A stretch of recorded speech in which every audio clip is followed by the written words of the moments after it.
오늘 사건 상황실에 전해진 화제의 뉴스입니다. 통영의 한 해상 동굴에 고립됐던 다이버를 구조하다가 실종된 해경이 숨진 채 발견됐습니다. 파도가 요동치는 가운데 큰 경비정이 작은 경비정으로 다가갑니다. 큰 경비정으로 옮겨 탄 다이버들은 그제야 안도의 한숨을 내쉬는데요. 이들은 그제 오후 2시 20분쯤 경남 통영 앞바다의 한 해상 동굴 안에서 11시간 넘게 고립돼 있었습니다. 신고를 받고 출동한 해경 3명도 높은 파도로 함께 발이 묶여버렸는데요. 파도가 잠잠해지기를 기다리던 중 해경 1명이 너울성 파도에 휩쓸렸고 결국 어제 오전 숨진 채 발견됐습니다. 순직한 해경에 대한 연결식은 통영의 한 병원에서 치러질 예정입니다. 어제 새벽 한 아파트에서 갑자기 폭발음과 함께 불이 났습니다. 무슨 일이 있었던 걸까요? 아파트 베란다 창문이 산산조각이 난 채 떨어져 나가 있습니다.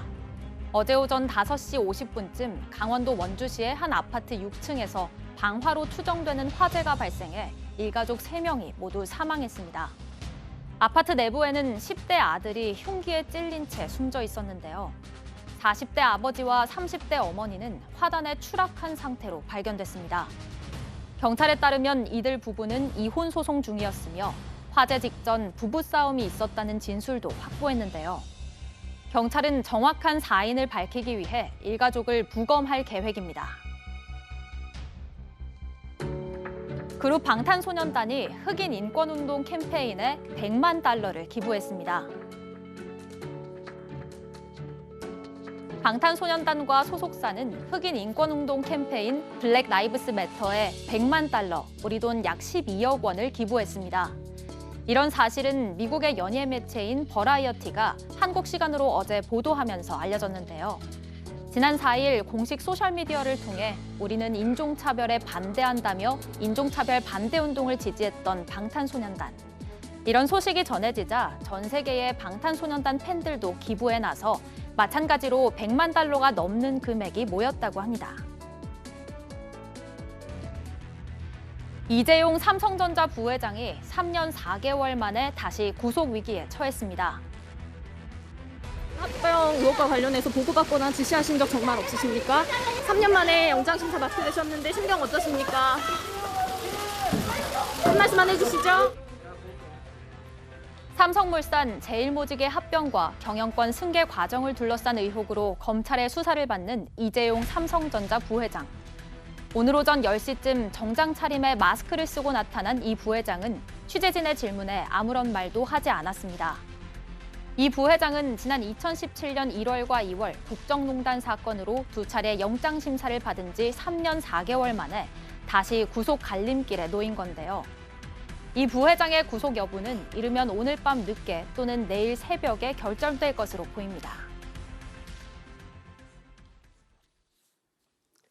네, 삼성그룹의 경영권 부정승계 의혹을 받는 이재용 삼성전자 부회장이 구속의 갈림길에 다시 섰습니다. 국정농단 사건 이후로 3년 4개월 만에 영장심사를 받았는데 오늘의 핵심 쟁점은 뭔가요? 일단 어떤 혐의인지를 모르시는 분들이 굉장히 많습니다. 이 국정농단 사건 때는 말씀하셨던 제일모직과 삼성물산 간의 합병 과정, 경영권 승계와 관련해서 불법성이 있었는데 이걸 무마하기 위해서 뇌물을 줬다라는 게 과거에 이제 구속됐던 사유고요. 이번은 그 승계 과정, 그러니까 합병 과정에 문제가 있는 걸 지시나 보고를 받은 것이 있는지 그 부분이 쟁점이 될 텐데 일단 제일모직을 이재용 부회장이 많이 가지고 있었고 삼성물산은 삼성전자에 대한 주식이 없었는데 삼성을 장악하기 위해선 삼성전자를 장악을 해야 되겠죠. 삼성물산은 삼성 주식이 한 4% 이상 있습니다. 그러니까 두 개를 합병할 때 물산의 가치가 높으면 본인이 많이 가지고 있는 제일모직 가치 떨어지면서 삼성에 대한 지배를 확보하지 못하니까 제일모직 가치를 부당하게 올리고 삼성물산의 가치를 떨어뜨리고 또 하나 제일모직의 가장 이제 많은 투자 지분을 갖고 있는 삼성바이오로직스, 뭐 삼바라고 하죠.